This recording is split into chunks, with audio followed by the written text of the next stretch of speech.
इस वीडियो में हम देखेंगे इकोनॉमिक्स का पार्ट 4.1। 4.1 क्यों नाम दिया है इसे?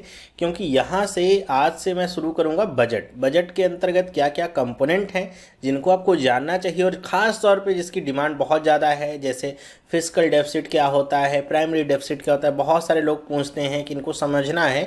तो अगर आपको ये सारी चीज़ें समझनी है तो उससे पहले आपको इससे रिलेटेड कुछ टर्म्स है उनको समझना पड़ेगा। जैसे रेवेन्यू क्या होता है, एक्सपेंडिचर क्या होता है, किसमें क्या कुछ आता है, कितने डिवीज़न है, ताकि आपको एक कंक्रीट नॉलेज हो सके बजट के बारे में अपने, और क्या टैक्सेस होते हैं, क्या नॉन टैक्सेस रिसिप्ट्स हैं, एक्सपेंडिचर हैं, सब कुछ पता हो। और ये हेल्प कहाँ पे करेगा? खास तौर पे आप अगर एग्ज़ाम देने जा रहे हैं SBI PO मेंस वगैरह, तो वहाँ पे आपको हेल्प करेगा। डिस्क्रिप्टिव पेपर अगर आप लिखते हैं तो वहाँ पे आपको बहुत ज़्यादा हेल्प मिलेगी, क्योंकि आपकी नॉलेज गेन जब होगी, एक एक टर्म आपको समझ में आएगा। कहीं भी आप पढ़ेंगे तो सब चीज़ समझ में आएगी किस चीज़ के बारे में बात यहाँ पे हो रही है। तो ध्यान से देखिएगा वीडियो, बहुत कुछ सीखने को आपको मिलेगा। तो चलिए स्टार्ट करते हैं आज की वीडियो।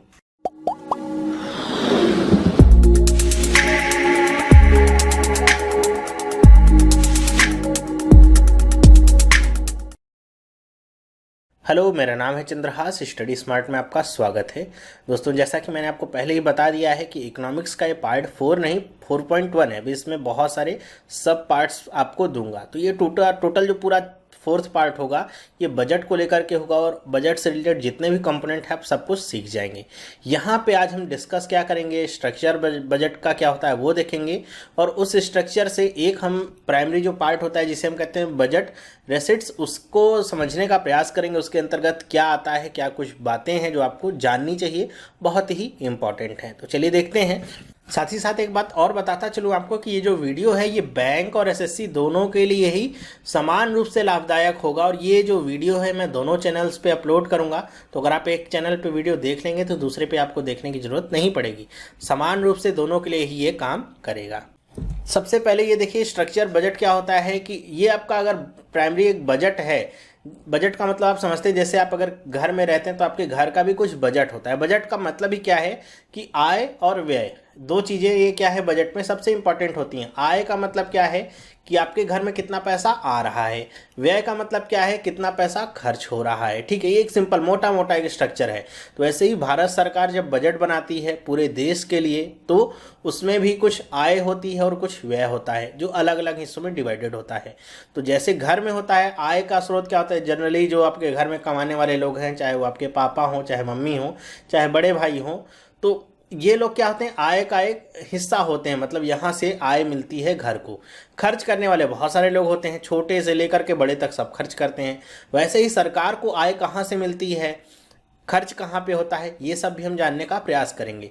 तो इसीलिए गवर्नमेंट का जो ये बजट होता है इसके दो पार्ट होते हैं, जैसे लिखा है बजट रिसिप्ट्स और बजट एक्सपेंडिचर, की आय है और ये क्या है, व्यय है। और इसमें भी दो पार्ट होते हैं कि जो आय है वो कहाँ से प्राप्त होती है, इसके दो पार्ट किए गए हैं। एक होती है रेवेन्यू रिसिट्स और एक होती है कैपिटल रिसिट्स। रेवेन्यू रिसिट का मतलब जैसे हम हिंदी में कहते हैं राजस्व आय, इसको हम कह सकते हैं राजस्व कोष कह सकते हैं, जहां से हमको आय प्राप्त होती है। ठीक है, कैपिटल रिसिट्स का मतलब क्या है, पूंजीगत आय जो भी होती है। तो आज हम इसका जो ये हाफ पोर्शन है इसके बारे में टोटल डिस्कस करेंगे। वैसे मैंने सोचा था कि मैं एक बार में ही पूरा बना दूंगा दोनों का ही वीडियो, लेकिन फिर मैंने सोचा कि कम से कम आपको आधा पार्ट भी दे करके देखता हूँ। अगर आपको समझ में नहीं आएगा इसमें कुछ तो आप बताइएगा, तो उसको पहले और समझा दूंगा, फिर हम आगे बढ़ेंगे, ताकि एक एक चीज़ें आपको क्लियर होती रहे और फिर कभी दोबारा इसके बारे में आपको झंझट में पढ़ना ना पड़े कि क्या कुछ होता है, कुछ समझ में नहीं आया। तो चलिए हम देखते हैं कि बजट रिसिट्स क्या होती हैं और उसके अंतर्गत क्या क्या उसके डिविजन्स हैं। तो जैसा कि अभी मैंने आपको बताया कि बजट रिसिट का मतलब क्या है कि बजट में प्राप्तियां कहाँ से हो रही हैं, आय कहाँ से प्राप्त हो रही है, पैसा कहाँ से सरकार के पास आ रहा है। तो पैसा सरकार के पास आता है, उसके दो माध्यम है, एक तो है रेवेन्यू रिसिट्स और एक है कैपिटल रिसिट। ये दो डिवीजन है, सब डिवीजन इनके किए गए हैं कि एक राजस्व आय होती है और एक होती है पूंजी आय होती है, पूंजीगत आय होती है। तो ये अगर देख लीजिए बजट की जो रिसिट्स हैं, मतलब जो बजट की आय है उसको और कितने सब पार्ट्स में डिवाइड किया गया, इसी क्रम में हमको पढ़ना है। पहले इसको दो पार्ट किया गया, रेवेन्यू रिसिप्ट्स और कैपिटल रिसिप्ट्स के रूप में। फिर रेवेन्यू रिसिप्ट्स भी आपकी दो पार्ट में डिवाइड हुई है, टैक्स रेवेन्यू और नॉन टैक्स रेवेन्यू। अभी सब मैं आपको डिटेल में बताऊंगा। और फिर टैक्स रेवेन्यू को भी दो पार्ट में डिवाइड किया गया, डायरेक्ट टैक्स और इनडायरेक्ट टैक्स में, ठीक है। फिर कैपिटल रिसिप्ट्स को देखिए, यहाँ पे इसके 3-4 प्रकार लिखे गए हैं कि कैपिटल रिसिप्ट्स कहाँ से हमको मिलती हैं, सबको हम डिटेल में भी पढ़ते हैं। तो ये आप समझ के रखिए कि हमारा जो बजट होता है, मतलब सरकार का जो बजट होता है, उसके आय के दो माध्यम हैं। एक तो राजस्व आय होती है, एक होती है पूंजीगत आय। तो राजस्व आय कहते किसे हैं और पूंजीगत आय कहते किसे हैं, सबसे पहले हम ये समझ लें कि राजस्व आय है क्या, और उसको दो पार्ट में जो डिवाइड किया गया है उन दो पार्टों का मतलब क्या है। तो दो पार्ट ये कौन से डिवाइड हुए हैं, एक तो है कि टैक्स वाला है और एक है नॉन टैक्स वाला। तो रेवेन्यू रिसिप्ट्स देखिए, जैसे लिखा हुआ है कि इसका मतलब क्या होता है। इसका मतलब यहाँ पे लिखा हुआ है, revenue receipts refer to those receipts which neither create any liability nor cause any reduction in the assets of the government. बहुत ही इंपॉर्टेंट चीज़ है ये, या बहुत इंपॉर्टेंट लाइन है ये, कि जो रेवेन्यू रिसिप्ट्स होती हैं, मतलब राजस्व आय जो होती है, उससे गवर्नमेंट के ऊपर कोई लाइबिलिटी नहीं आती। लाइबिलिटी का मतलब समझ सकते हैं जैसे कोई जिम्मेदारी है।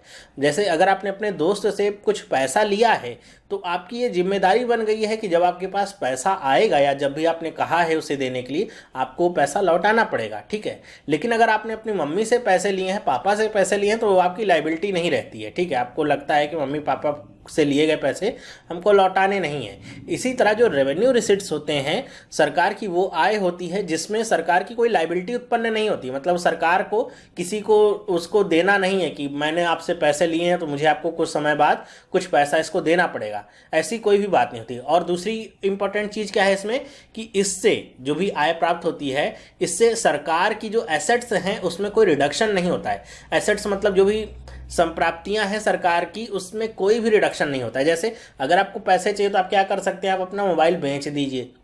तो अगर मोबाइल आप बेचते हैं तो उससे आपको कुछ पैसे मिलेंगे, लेकिन वो जो पैसे आपको मिल रहे हैं उसके बदले में आपने अपना मोबाइल भी तो किसी को दे दिया। मतलब आपका जो ये मोबाइल एसेट के रूप में था, इसमें क्या आ गई, कमी आ गई, ठीक है। लेकिन जो रेवेन्यू रिसिप्ट्स होती हैं, करें इसकी प्राप्ति में सरकार के एसेट में कोई कमी भी नहीं होती है, ठीक है। तो इसको आप ऐसे चार्ट के रूप में भी समझ सकते हैं कि रेवेन्यू रिसिप्ट के दो ही, ये अगर आपसे पूछा जाए कहीं भी डेफिनेशन क्या है, तो उस डेफिनेशन में आप दो चीज़ जरूर इंक्लूड करिएगा कि इससे सरकार की कोई लाइबिलिटी उत्पन्न नहीं होती है, कि इससे जो पैसा प्राप्त हो रहा है सरकार उसे किसी को फिर से वापस देगी, नहीं, ऐसा कुछ नहीं है, ठीक है।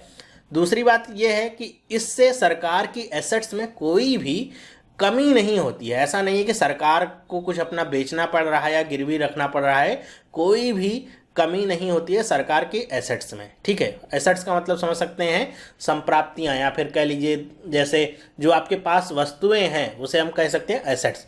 तो सरकार के पास जो वस्तुएं हैं, चाहे वो बॉन्ड के रूप में हो, चाहे वो बिल्डिंग्स के रूप में हो, कैसे भी हो, उसमें कोई भी कमी नहीं होती है रेवेन्यू रिसिप्ट्स जब भी सरकार के पास आती हैं। तो ऐसा क्यों होता है कि ना तो कोई कमी हो रही है, पैसा मिल भी रहा है, लेकिन सरकार के ऊपर कोई लाइबिलिटी भी उत्पन्न नहीं हो रही, ना तो वो उसके एसेट्स में कोई कमी हो रही है। तो ऐसा क्यों होता है, क्योंकि इनके प्रकार इस तरीके से हैं, सरकार कहाँ से ये पैसा ले रही है। अब उसको अगर हम देखें कि सरकार कहाँ से ये पैसा ले रही है, तो इसके दो टाइप हो जाते हैं। तो रेवेन्यू रिसिप्ट्स के दो टाइप क्या है, कहाँ से उनको मिलता है। एक तो होता है टैक्स रेवेन्यू होता है। टैक्स रेवेन्यू का मतलब क्या है, टैक्स रेवेन्यू हम उसे कहेंगे जो जैसे हम टैक्स वगैरह देते हैं, इस टैक्स में आपके डायरेक्ट टैक्स भी सारे सम्मिलित हो जाते हैं और इनडायरेक्ट जो टैक्स हैं वो भी सम्मिलित हो जाते हैं। देखिए, अगर मैं सरकार को इनकम टैक्स देता हूँ, ठीक है, मेरी आय अगर टैक्स देने लायक है, तो मैं अगर सरकार को इनकम टैक्स दे रहा हूँ तो इसके बदले में सरकार मुझे कुछ देगी थोड़ी नहीं, कि आपसे मैंने अगर 10,000 रुपये इनकम टैक्स के रूप में लिया है तो 4 साल के बाद मैं आपको 2% की ब्याज दर से इतना पैसा लौटाऊंगा। नहीं, इनकम टैक्स जो है वो हमको देना ही देना है सरकार को, तो उसकी कोई लाइबिलिटी नहीं है सरकार की कि सरकार वो पैसा वापस करेगी, ठीक है। तो दूसरा क्या है, इसी तरह नॉन टैक्स रेवेन्यूज़ हैं। नॉन टैक्स रेवेन्यूज़ के बारे में भी अभी हम पढ़ेंगे, एक ओवरव्यू समझ लिए। नॉन टैक्स रेवेन्यू का मतलब क्या है, ऐसे रेवेन्यू जो सरकार को टैक्स के इतर प्राप्त होते हैं। मतलब जैसे आप गाड़ी चला रहे हो, रेड लाइट जंप कर लिया तो आपने जुर्माना भरा, तो वो जो जुर्माने के रूप में आपने 500-1000 रुपये जो भी भरे हैं वो सरकार के कोष में ही तो जाएगा। तो ये क्या है, एक नॉन टैक्स रेवेन्यू रेवेन्यू है, ठीक है। ये फीस के रूप में भी हो सकता है, जुर्माने के रूप में भी हो सकता है। अभी हम डिटेल में इसके बारे में भी चर्चा करेंगे। फिलहाल आपको एक मोटा मोटा समझ में आ गया टैक्स रेवेन्यू का मतलब क्या है और नॉन टैक्स रेवेन्यू का मतलब क्या है। आपको जुर्माना भी भरते हैं तो उसका पैसा आपको वापस नहीं होता है, ठीक है ना, तो आप टैक्स देते हैं तो उसका पैसा आपको वापस होता है। अब हम देखते हैं कि टैक्स रेवेन्यू जो है इसमें, जैसे भी मैंने आपको बताया कि डायरेक्ट टैक्स होता है, इनडायरेक्ट टैक्स होता है, ये होते क्या है, ये डायरेक्ट टैक्स और इनडायरेक्ट टैक्स। तो टैक्स रेवेन्यू के ये दो टाइप हम कह सकते हैं टैक्स रेवेन्यू के, कि एक होता है आपका डायरेक्ट टैक्स और एक होता है आपका इनडायरेक्ट टैक्स। डायरेक्ट टैक्स के ये कुछ एग्जांपल्स लिखे हुए हैं, आप इनको चाहें तो लिख भी सकते हैं, जैसे income tax, corporate tax, interest tax, wealth tax, death duty, capital gain tax, etc, और भी बहुत सारे हैं। और इनडायरेक्ट टैक्स में जैसे sales tax, service tax, VAT, entertainment tax, excise duty, custom duty, ETC आते हैं इनडायरेक्ट टैक्सेस में। लेकिन हम डायरेक्ट टैक्स किसे कहते हैं और इनडायरेक्ट टैक्स किसे कहते हैं, ये कैसे पता चलेगा? तो इसके बारे में आपको समझना होगा कि डायरेक्ट टैक्स का मतलब क्या होता है और इनडायरेक्ट टैक्स का मतलब क्या होता है। तो डायरेक्ट टैक्स का मतलब क्या है? डायरेक्ट टैक्स का मतलब यहाँ पे जैसे लिखा है कि direct taxes refers to the taxes that are imposed on property and income of individuals and companies and are paid directly by them to the government। मतलब ये वो टैक्सेस हैं जो किसी ना किसी व्यक्ति, ध्यान रखिएगा, किसी ना किसी इंडिविजुअल या फिर कंपनी पे लगेंगे, ठीक है, उस पे इम्पोज्ड होंगे, उनकी इनकम पे या फिर प्रॉपर्टी पे, और ये डायरेक्ट गवर्नमेंट को दिए जाते हैं। जैसे इनकम टैक्स है तो हम डायरेक्ट गवर्नमेंट को देते हैं, ठीक है, उसके बीच में और कोई नहीं आता है कि जिसमें आपका टैक्स, जैसे वैट वगैरह होता है तो एक बार आपका सामान बनेगा, फिर दुकानदार के पास आएगा, फिर आपको बेचा जाएगा, तो बीच में बहुत सारे टैक्सेस वो बढ़ते रहते हैं, ठीक है। तो ऐसा यहाँ पे बीच में कुछ भी नहीं होता है। डायरेक्ट टैक्स का मतलब ही क्या है? डायरेक्ट टैक्स आपको सीधे गवर्नमेंट को देना है। और यहाँ पे जो ये ब्लू लाइन से लिखा गया है कि its burden can not be shifted to others, ये सबसे इंपॉर्टेंट बात है। डायरेक्ट टैक्स को अगर आपको कभी चेक करना है तो ऐसे चेक कर सकते हैं डायरेक्ट टैक्स के लिए कि इसका जो बर्डन होता है वो किसी और के ऊपर शिफ्ट नहीं किया जा सकता है। जैसे अगर मुझे टैक्स भरना है, इनकम टैक्स अगर मुझे भरना है, तो मैं उसे अपने छोटे भाई पे नहीं ट्रांसफर कर सकता हूं कि मेरा इनकम टैक्स वो भरेगा। इनकम टैक्स अगर मेरे ऊपर इम्पोज्ड है तो भरना भी मुझे ही पड़ेगा। मैं किसी भी तरीके से उसे और किसी व्यक्ति के ऊपर या कंपनी के ऊपर ट्रांसफ़र नहीं कर सकता हूँ, शिफ्ट नहीं कर सकता हूँ। सबसे इंपॉर्टेंट बात ये है। और दूसरी इंपॉर्टेंट बात ये भी है कि इसे अवॉइड नहीं किया जा सकता है। अगर आप इसे अवॉइड करेंगे तो क्या हो जाएगा? इलीगल हो जाएगा, ठीक है। लीगली आप इसे अवॉइड नहीं कर सकते। जैसे अगर आप 50 लाख रुपए कमा रहे हैं, 10 लाख रुपए कमा रहे हैं, तो कुछ ना कुछ आप टैक्स आपका बनेगा ही बनेगा। तो आप अगर 10 लाख की इनकम आपकी फेयर यहाँ पे दिख रही है तो आप ऐसा नहीं कर सकते कि आप सोचिए कि हम टैक्स भरेंगे ही नहीं, क्या होगा। तो अगर आप टैक्स नहीं भरेंगे तो उसके लिए आपको बहुत सारे जुर्माने भरने पड़ सकते हैं, जेल तक जाना पड़ सकता है, ठीक है। तो डायरेक्ट टैक्सेस को हम अवॉइड नहीं कर सकते हैं। और यहाँ पे एग्जांपल्स के रूप में सारे लिखे हुए टैक्सेस, इनको आप देख सकते हैं, ठीक है। इसी तरह अगर हम इनडायरेक्ट टैक्स की बात करें कि इनडायरेक्ट टैक्स क्या है, तो indirect taxes refer to those taxes which are affect the income and property of individuals and companies through their consumption expenditure. और यहाँ पे क्या लिखा है? Its burden can be shifted to others, indirect taxes can be avoided. दो बातें यहाँ पे इंपॉर्टेंट है। इनडायरेक्ट टैक्स है तो इसका मतलब ये हो गया कि ये आपको डायरेक्ट गवर्नमेंट को नहीं देना पड़ता है, ठीक है। ये इनडायरेक्ट होता है। इनडायरेक्ट आप दे तो रहे हैं लेकिन इनडायरेक्ट है। मतलब कि जैसे अगर आप एक छोटा सा यहाँ पे एग्जाम्पल क्या ले लूँ, चलिए ले लेता हूँ, मैं चॉकलेट का एग्जाम्पल ले लेता हूँ। आप अगर एक चॉकलेट खरीदते हैं, ठीक है, तो ये चॉकलेट का जो दाम है वो 10 रुपये है। तो अगर आप देखेंगे ध्यान से तो उसमें लिखा होगा इंक्लूसिव ऑल टैक्सेस। इसका मतलब क्या है कि ये जो 10 रुपये दाम है ये इस चॉकलेट का ही नहीं है, बल्कि इसके साथ साथ इस पे जो लगने वाला टैक्स है वो भी आपसे ही वसूल कर लिया जा रहा है। मतलब आप डायरेक्ट टैक्स गवर्नमेंट को नहीं भर रहे हैं, आप इस 10 रुपये को पे कर रहे हैं कंपनी को। कंपनी इस 10 रुपये में ही टैक्स शामिल किया है। ये टैक्स कंपनी या फिर जो दुकानदार इसे बेच रहा होगा उसे वैट या फिर जो भी सेल्स टैक्स वगैरह के रूप में गवर्नमेंट को देगा। आप नहीं दे रहे गवर्नमेंट को, जाने इस टैक्स को, आप केवल 10 रुपये दे करके इस चॉकलेट को खरीद रहे हैं, ठीक है। ये जो टैक्स है ये कौन भर रहा है? या तो जो दुकानदार इसको बेच रहा होगा वो भरेगा, या फिर जो ओनर होगा वो अपनी तरफ से मैन्युफैक्चरिंग कॉस्ट वगैरह लगा के कुछ इसको भर रहा होगा, ठीक है। तो ये इनडायरेक्ट टैक्सेस हैं। फिर यहाँ पे देखिए क्या लिखा है, its burden can be shifted to others. जिस एग्जाम्पल से ही समझ में आता है कि इस चॉकलेट की कीमत तो मान लेते हैं 9 रुपये थी, लेकिन इस पे 1 रुपये का टैक्स लग गया, ठीक है। तो वो 1 रुपये का टैक्स किसके ऊपर लगा है? कंपनियों के ऊपर लगा है जिसने इनको बनाया है या फिर जो बेच रहा है इनको, ठीक है। तो ये जो 1 रुपए है ये कंपनियां नहीं भर रही हैं, ये कौन भर रहा है, ये हम भर रहे हैं, ठीक है। ये 1 रुपए भी इसी की कीमत में इंक्लूड कर लिया और इसके साथ ही इसका दाम कितना कर दिया, 10 रुपए। तो हम जाते हैं 10 रुपए दे करके इस चॉकलेट को खरीद लेंगे। इस चॉकलेट को खरीद लेंगे 10 रुपए में, हमको पता भी नहीं, हम ध्यान भी नहीं देते हैं, लेकिन हमने इस चॉकलेट की कीमत अदा की है, उसके साथ साथ इसके ऊपर लगने वाला टैक्स भी अदा किया है।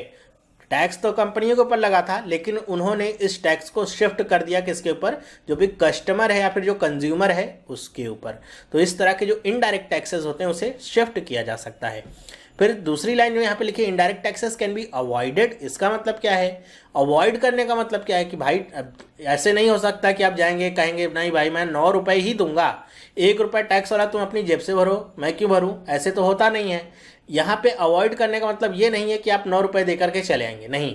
यहाँ पे अवॉइड करने का मतलब ये है, जैसे आपको शर्ट लेनी है, ठीक है, तो अगर आप कहीं बिग बाजार से या कहीं से भी जा करके एक अच्छी ब्रांड की शर्ट लेते हैं तो 900 1000 या जितने की भी आपकी क्षमता है उतने की आप शर्ट लेकर के आते हैं। मैं मान के चलता हूँ, मान लीजिए 1000 रुपये की आप शर्ट लेते हैं, तो इसमें भी आपके टैक्सेस वगैरह सब कुछ इंक्लूडेड होंगे। लेकिन अगर आप यही जो शर्ट है, आपको शर्ट लेनी, यही तो नहीं, आपको शर्ट लेनी है और यही शर्ट आप जा करके खादी ग्रामोद्योग से लेते हैं, ठीक है, तो खादी ग्रामोद्योग से अगर आप जाके लेते हैं इस शर्ट को, तो खादी ग्रामोद्योग के ऊपर कोई भी टैक्सेस चार्ज नहीं होते हैं। तो किसी भी तरह का जो इनडायरेक्ट टैक्स है वो खादी ग्रामोद्योग के प्रोडक्ट्स पे नहीं लगता है। तो इस स्थिति में आपने टैक्स को अवॉइड कर लिया और आपको आपकी वस्तु भी मिल गई, मतलब एक कॉटन की शर्ट आपको मिल भी जाएगी और आपने कोई टैक्स भी पे नहीं किया। इसीलिए यहाँ की जो वस्तुएं होती हैं अपेक्षाकृत सस्ती होती हैं, क्योंकि इनके ऊपर इनडायरेक्ट टैक्सेस नहीं लगता है। तो इस लिहाज से हम कह सकते हैं कि टैक्सेस को अवॉइड भी किया जा सकता है। अवॉइड करने का सेंस भी मैंने बता दिया कि मतलब क्या है अवॉइड करने का। आप कम कीमत अदा नहीं करेंगे टैक्स को कैलकुलेट करके कि हम इतना रुपए ही देंगे, नहीं। आप ऐसी वस्तुएं खरीद सकते हैं जिसपे गवर्नमेंट ने छूट दे रखी है, सब्सिडी दे रखी है कि उस पर कोई भी टैक्स नहीं लगा रही है। और इसके दायरे में आते क्या क्या है, जैसे सेल्स टैक्स हो गया, सर्विस टैक्स, वैट हो गया, entertainment tax, excise duty, custom duty, ये सब क्या होते हैं, इनडायरेक्ट टैक्सेस की श्रेणी में आते हैं। तो कभी भी अगर आपको चेक करना हो कि कोई भी टैक्स है वो डायरेक्ट है या इनडायरेक्ट है, तो सबसे पहले ये चेक करिए कि उसका जो बर्डन है वो किसी और पे शिफ्ट किया जा सकता है कि नहीं किया जा सकता है, ठीक है। तो जैसे इंटरटेनमेंट टैक्स है, इंटरटेनमेंट टैक्स किसके ऊपर लगता है, जो भी सिनेमा दिखा रहे होते हैं लोग उनके ऊपर लगेगा, सिनेमा घरों के ऊपर, लेकिन उसे शिफ्ट करके हमारे ऊपर थोप दिया जाता है इंटरटेनमेंट टैक्स, ठीक है। हालांकि इंटरटेनमेंट टैक्स अपने आप में काफ़ी अलग तरह का टैक्स है, इसको बंद हो जाना चाहिए था लेकिन अभी तक बंद नहीं हुआ है, कोई बात नहीं।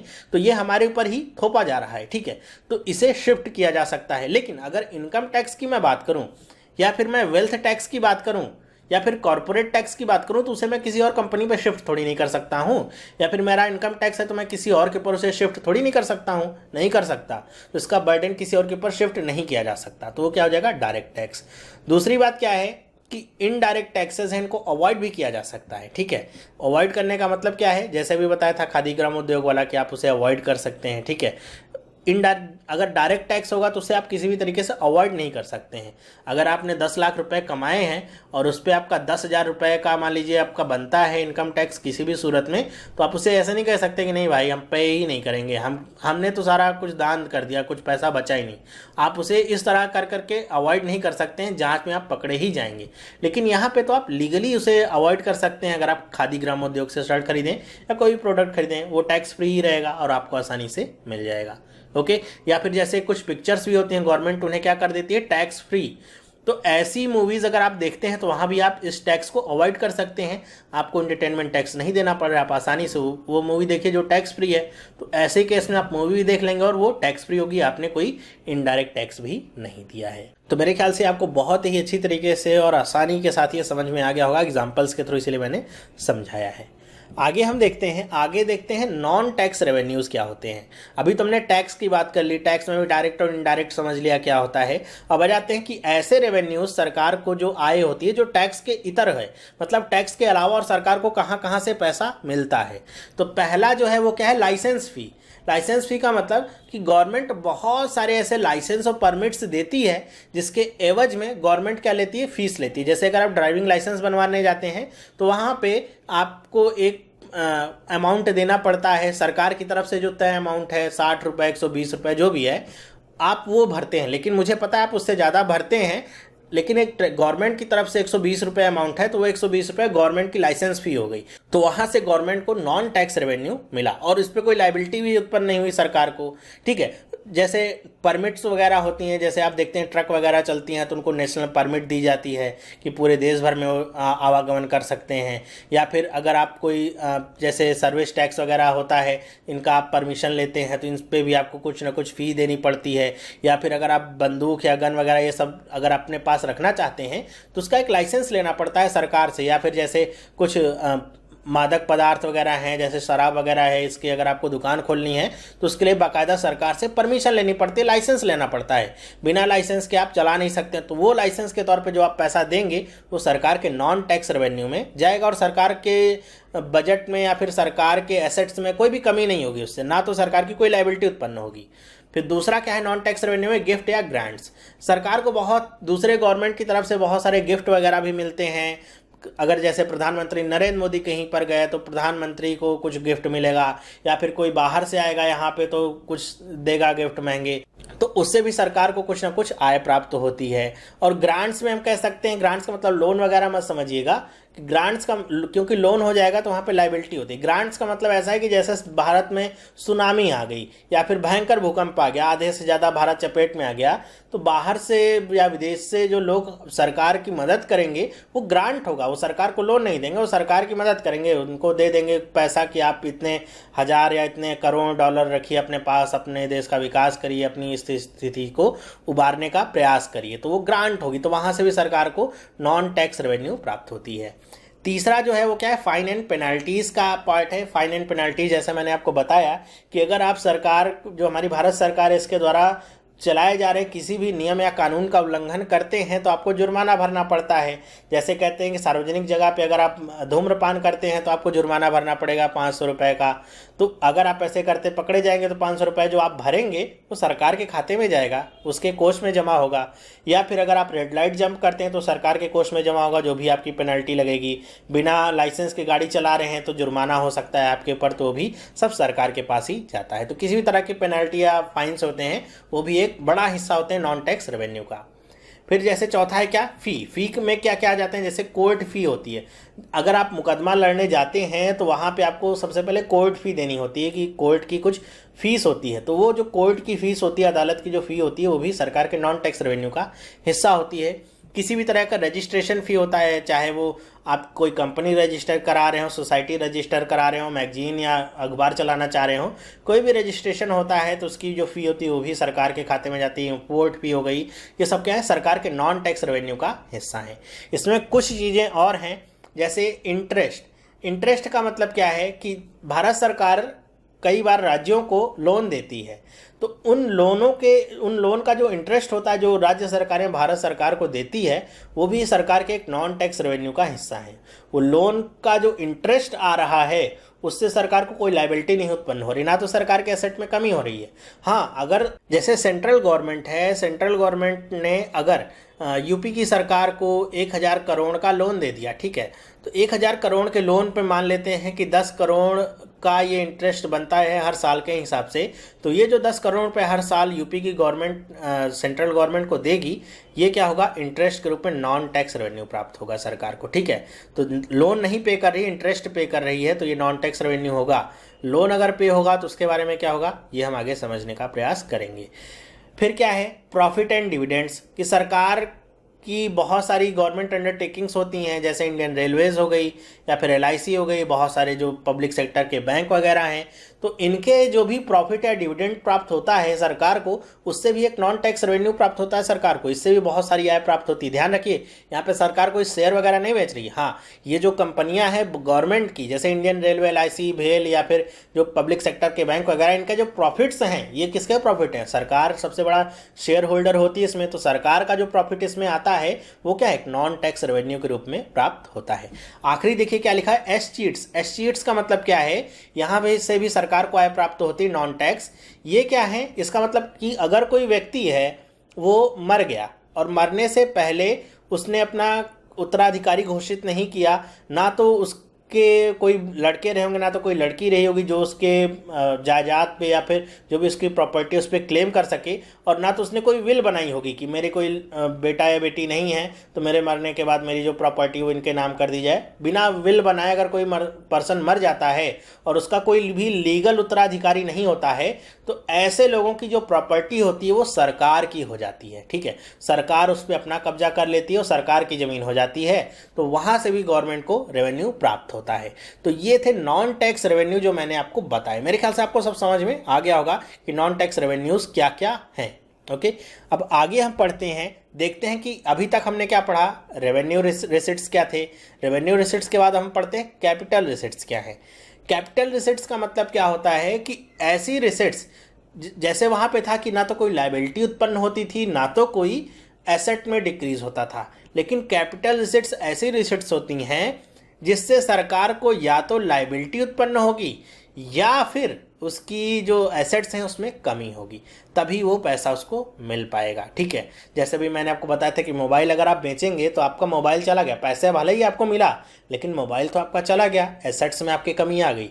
तो ये जो आपके पास पैसा आया है ये क्या कहलाएगा, कैपिटल रिसिट्स हैं ये। ठीक है, ये पूंजीगत आय आपको प्राप्त हुई है। ओके, तो ये क्या है, जैसे यहाँ पे लिखा है they are non recurring and non routine in nature, कि ऐसी जो रिसिट्स होती हैं नॉन रिकरिंग और नॉन रूटीन होती हैं। जैसे हमने देखा था रेवेन्यू रिसिट्स के बारे में, तो वो क्या है, रिकरिंग है। अब इनकम टैक्स तो भाई हर साल ही देना है आपको, उसमें कोई कोताही नहीं कि इस साल इनकम टैक्स सबका माफ है। वो तो रिकरिंग का मतलब जो बार बार हो रही है, उसमें कोई भी ऐसा नहीं है कि किसी साल उसमें ब्रेक होना है। ठीक है, वो तो रिकरिंग ही है। ये नॉन रिकरिंग है। नॉन रिकरिंग का मतलब कि इसमें अगर सरकार को ही लेना होगा पैसा, अगर मुझे पैसा चाहिए तभी तो मैं अपना मोबाइल बेच रहा हूँ, मुझे पैसा नहीं चाहिए होगा तो मोबाइल नहीं बेचूंगा मैं। ठीक है, और ऐसा नहीं कि मैं रोज़ का रोज़ मोबाइल बेचूंगा। तो ये क्या है, इसलिए नॉन रिकरिंग है, मतलब हमेशा होगी ऐसा ज़रूरी नहीं है, ये रिपीट नहीं होती हैं। देखते हैं इसमें क्या क्या आता है। कैपिटल रिसिट्स के अंदर जो मतलब सरकार को कहाँ से आय प्राप्त होती है, सबसे बड़ा जो पोर्शन होता है बोरोइंग का। बोरोइंग का मतलब उधारी समझ सकते हैं, कहाँ कहाँ से सरकार उधार ले सकती है। सबसे बड़ा उधार देने वाला कौन होता है, reserve bank of India, RBI. RBI जो होता है वो सरकार को उधार देता है, सरकार इसके बदले में आरबीआई को बॉन्ड वगैरह देती है। तो इससे सरकार की क्या हो रही है, एसेट्स में कमी हो रही है। जो गवर्नमेंट बॉन्ड्स वगैरह हैं वो सरकार दे रही है, या फिर कह लीजिए लायबिलिटी उत्पन्न होती है सरकार की कि आरबीआई से पैसा उधार लेता है, सरकार कहती है कि हाँ भाई इतने समय बाद ये बॉन्ड आप रख लीजिए, हम आपसे ये बॉन्ड खरीद करके आपका पैसा वापस कर देंगे। ठीक है, तो आरबीआई सबसे बड़ा स्रोत है। दूसरा ओपन मार्केट ऑपरेशंस जो भी होते हैं, मतलब जब गवर्नमेंट पब्लिक में बॉन्ड लाए, जैसे बॉन्ड अगर कोई, मैं अपने नाम की कंपनी बना लूँ, बॉन्ड एक निकालूँ कि कोई भी अगर 1,000 रुपये दे करके बॉन्ड खरीदेगा तो 7 साल के बाद मैं उसे 1,700 रुपये दे करके उससे बॉन्ड वापस ले लूँगा, तो मेरा बॉन्ड कोई नहीं खरीदेगा। क्यों? क्योंकि मेरा नाम किसी को नहीं पता, ना तो मेरे पर किसी का विश्वास होगा। लेकिन अगर गवर्नमेंट ऑफ इंडिया ये कहती है कि आप 1,000 रुपये का बॉन्ड लीजिए, आपसे मैं 2 साल के बाद 1,700 रुपये दे करके बॉन्ड वापस खरीद लूँगा, तो ज़्यादातर लोग ले लेंगे, क्योंकि गवर्नमेंट में उनका विश्वास है, उनको पता है सरकार अगर कर रही है तो वो ऐसा हमारे साथ धोखा नहीं करेगी।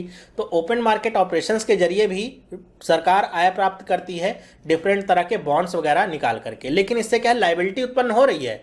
1,000 रुपये जो सरकार ले रही है बॉन्ड के बदले में, वो कह रही है कि हम 2 साल के बाद हम 1,700 रुपये आपको देंगे। ठीक है, तो ये लायबिलिटी उत्पन्न हो गई भाई, जिम्मेदारी बढ़ गई सरकार की।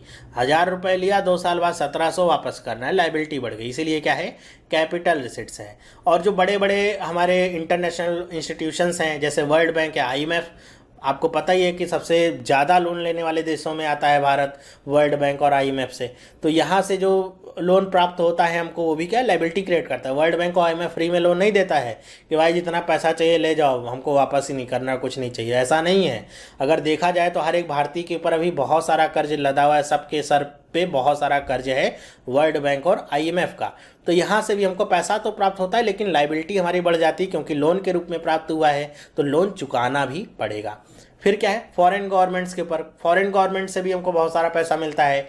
यूके की गवर्नमेंट हो गई, यूएस की गवर्नमेंट हो गई, तो वहाँ से भी अगर हम पैसा लाते हैं किसी ना किसी काम की वजह से, तो वो भी हमको चुकाना ही पड़ता है, फ्री में पैसा नहीं होता है। ये सब बोरोइंग्स है, मतलब लोन के रूप में हम पैसा ले रहे हैं और हमारी लायबिलिटी उत्पन्न होती है। हमारी क्या, सरकार की लायबिलिटी उत्पन्न हो रही है कि पैसा उसे वापस देना है। जैसे अगर उसने टैक्स से पैसा लिया तो वो लायबिलिटी नहीं है भाई कि वो पैसा आपको वापस करेगा, लेकिन अगर उसने आईएमएफ से पैसा लिया, आरबीआई से पैसा लिया, तो सरकार की जिम्मेदारी बढ़ गई कि आरबीआई को उसको पैसा वापस करना है, ठीक है, ऐसा नहीं कि पैसा खा के बैठ गए। ओके, फिर बात करते हैं दूसरा क्या है, डिसइन्वेस्टमेंट। डिसइन्वेस्टमेंट का मतलब क्या है, जैसा कि अभी हमने देखा था कि सरकार के पास बहुत सारी कंपनियां हैं, इंडियन रेलवेज, एलआईसी, डिफरेंट जो पीएसयू बैंक्स हैं, या फिर और भी बहुत सारी कंपनीज हैं जैसे भेल गेल, ये सारी नवरत्न महारत्न जो कंपनीज हैं, तो इसमें भी बहुत सारी भारत की कंपनीज हैं, भारत सरकार की कंपनी, सरकारी कंपनी।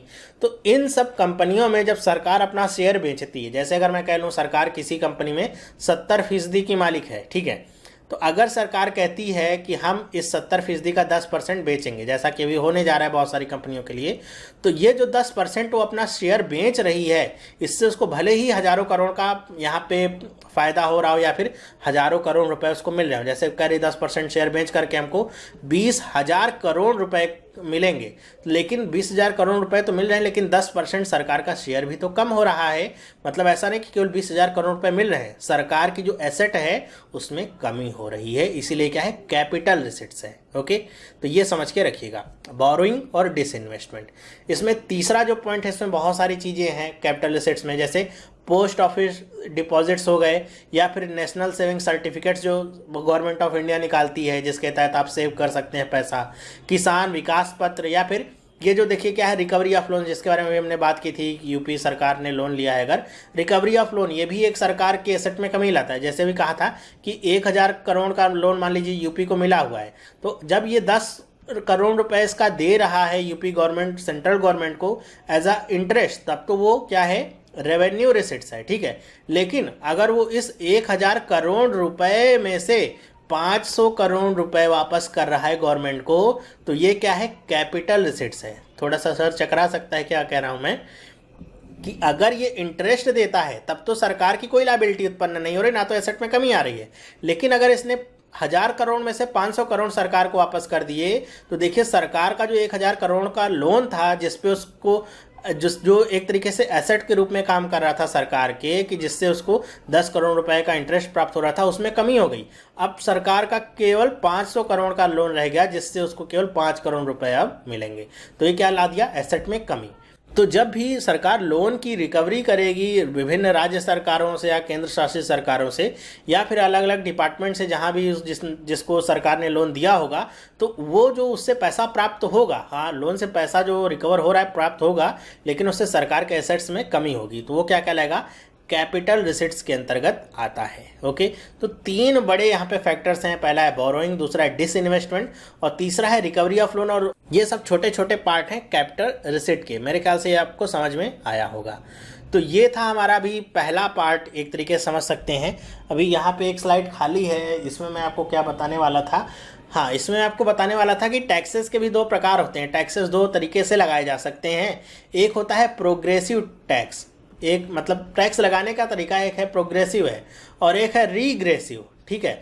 तो प्रोग्रेसिव और रिग्रेसिव में अंतर क्या है, ये समझ के रखिए। मतलब कि कई बार पूछा जा सकता है कि प्रोग्रेसिव टैक्स का मतलब क्या होता है, रिग्रेसिव टैक्स का मतलब क्या होता है, बताइए। तो प्रोग्रेसिव टैक्स का मतलब क्या होता है, ऐसा टैक्स जो कि इनकम बढ़ने के साथ साथ बढ़ता जाए। मतलब इनकम क्या, पैसा बढ़ने के साथ साथ जो बढ़ता जाए। जैसे हमारा क्या होता है, इनकम टैक्स, कहते हैं कि 2.5 लाख तक अगर आपकी इनकम है तो आपको कोई टैक्स नहीं देना है। 2.5 से 5 लाख तक है तो आपको कितना देना है, 5% देना है, अगर मैं सही हूँ तो, ठीक है। तो अगर अब 2.5 लाख तक कमाते हैं तो कोई टैक्स ही नहीं देना, 2.5 से 5 हुआ तो 5%, 5 से 10 में आ जाएंगे तो आपको 10% देना पड़ेगा, 10 से ज़्यादा होगा तो 20%, ऐसे। मतलब जैसे जैसे आपकी इनकम बढ़ रही है वैसे वैसे आपके जो टैक्सेस के परसेंट हैं वो बढ़ रहे हैं। इसका मतलब ये जो प्रोग्रेसिव टैक्स होता है, इसका जो भार होता है वो ज़्यादा से ज़्यादा जो अमीर लोग होते हैं उनके ऊपर पड़ता है, ठीक है। गरीबों के ऊपर इसका भार नहीं पड़ता है। 2.5 लाख तक जो भी कमाता है उसको कोई टैक्स देने की झंझट में पड़ना ही नहीं है। 2.5 से 5 तक है तो केवल 5% दीजिए, 5 से 10 में है तो 10% या जो भी परसेंट होगा, मुझे याद नहीं है, उतना ही टैक्स आपको देना है, ठीक है। तो जैसा आप ज़्यादा कमाते जाएंगे टैक्स का भार आपके ऊपर पड़ता रहेगा, कम कमाएंगे तो टैक्स का भार कम पड़ेगा, ठीक है। वहीं रिग्रेसिव जो टैक्स होता है, कहते हैं इसका भार किसके ऊपर पड़ता है, पुअर्स के ऊपर पड़ता है, गरीब लोगों के ऊपर पड़ता है। क्यों, ऐसा क्यों? क्योंकि इसमें जो टैक्स की दर होती है वो फिक्स होती है। जैसे अभी चॉकलेट की बात की थी ना हमने, इसका एग्जांपल भी आपको बता दूं। जैसे प्रोग्रेसिव टैक्स में हम इनकम टैक्स को ले सकते चल सकते हैं, या फिर कह सकते हैं जो भी डायरेक्ट टैक्सेस कह सकते हैं इसमें आ सकते हैं। इसमें जो भी इनडायरेक्ट टैक्सेस हैं वो सारे रिग्रेसिव होते हैं। रिग्रेसिव का मतलब क्या कि ये चॉकलेट अगर मैं खरीदता हूँ, मान लीजिए मैं कमाता हूँ महीने भर में 15,000 रुपये, ठीक है, तो अगर मैं खरीदता हूँ तो मुझे कितने की पड़ेगी, 10 रुपये की। कोई अगर आदमी है जो महीने में 1 लाख रुपए कमाता है, वो खरीदेगा तो कितने की पड़ेगी, उसको भी 10 रुपए की ही पड़ेगी। कोई आदमी है जो महीने में 1,000 रुपए कमाता है, उसको भी कितने की पड़ेगी, 10 रुपए की ही पड़ेगी। मतलब 1 लाख से लेकर के 1,000 तक वाले को सबको 10 रुपए की ही चॉकलेट पड़ेगी। लेकिन यहाँ पे डिफरेंस क्या है कि इस 1 लाख वाले के ऊपर कोई प्रभाव नहीं पड़ेगा इस 10 रुपए का, लेकिन ये जो 1,000 वाला है ये 10 बार सोचेगा 10 रुपए की चॉकलेट खरीदने से पहले। ठीक है, क्यों? क्योंकि ये जो 1 रुपए का टैक्स है इस 1 लाख वाले पर भी सेम है, 15,000 वाले पर भी सेम है, और 1,000 वाले पर भी सेम ही है। तो अब बताइए जो 1 रुपए मैटर करेगा किसके लिए मैटर करेगा, 1 लाख रुपए वाले के लिए मैटर ज्यादा करेगा, 1,000 वाले के लिए? जाहिर सी बात है 1,000 वाले के लिए ज्यादा मैटर करेगा 1 रुपए। क्यों? क्योंकि इसकी तनख्वाह कम है, फिर भी इसको उतना ही टैक्स देना पड़ रहा है जितना 1 लाख वाला भी दे रहा है। इसीलिए कहते हैं कि जो रिग्रेसिव टैक्स होता है उसका जो असर है वो जो गरीब लोग हैं, पुअर्स हैं, उनके ऊपर ज्यादा पड़ता है। ठीक है, अमीरों के ऊपर उतना इफेक्ट नहीं पड़ता है। अगर मैं कह दूं 10%, अगर ऐसे कह दूं कि 10% इनकम टैक्स हो गया भाई, देश में 10% इनकम टैक्स है, तो भाई जो 1,000 रुपए कमाता है वो कितना टैक्स देगा, 100 रुपए टैक्स देगा, और उसकी इनकम या उसके हाथ में कितना रुपए बचा, 900 रुपए बचा। अगर कोई 1 लाख कमाता है तो वो कितना देगा, 10% देगा, मतलब 10,000 देगा। उसके हाथ में कितना बचा, 90,000 रुपए अभी भी उसके हाथ में बचा है। बताइए इसके ऊपर ज्यादा इफेक्ट पड़ा है या इसके ऊपर? जाहिर सी बात है भाई, 1,000 रुपए कमा रहा, 100 रुपए आपने उसके छीन लिए, मतलब उसके कई दिनों का खाना आप छीन सकते हैं 100 रुपए में। इनके ऊपर कोई ज्यादा खास प्रभाव नहीं पड़ा। हो सकता है कि 4 दिन की बजाय 3 दिन ही अय्याशी करेंगे, ठीक है, तो इनके ऊपर बहुत ज़्यादा प्रभाव नहीं पड़ेगा। इसीलिए कहते हैं रिग्रेसिव टैक्स गरीबों के लिए फ़ायदेमंद नहीं है, प्रोग्रेसिव टैक्स गरीबों के लिए फ़ायदेमंद होता है। वहाँ पे जो अमीर लोग होते हैं उनके ऊपर ज़्यादा बर्डन पड़ता है। मेरे ख्याल से ये भी आपको समझ में आ गया होगा। तो ये था स्ट्रक्चर ऑफ बजट का केवल एक पार्ट। हमने यहाँ पे केवल अभी देखा बजट रिसिट्स के बारे में, और आप कमेंट करके मुझे बताइएगा कि आपको ये पोर्शन कितना समझ में और क्या कुछ कंफ्यूजन रही इसमें भी आप मुझे बताइएगा। और एक बार वीडियो को देख लीजिएगा फिर ही पूछेगा। बहुत सारे लोग ऐसे होते हैं जो पहले ही पूछ लेते हैं वीडियो देखे बिना, तो वीडियो को पहले पूरा देख लीजिएगा फिर पूछिएगा क्या नहीं समझ में आया है। तब मैं उसको फिर से जब ये दूसरा वाला पार्ट बनाऊंगा इसका एक्सपेंडिचर वाला, तो उसमें एक बार एक्सप्लेन कर दूंगा। ठीक है, तो आप बताइएगा कि कितना आपको समझ में आया, क्या कुछ समझ में आया और कैसा लगा ये वीडियो। बेसिकली ये बताइएगा कितना आपको हद तक समझ में आया है।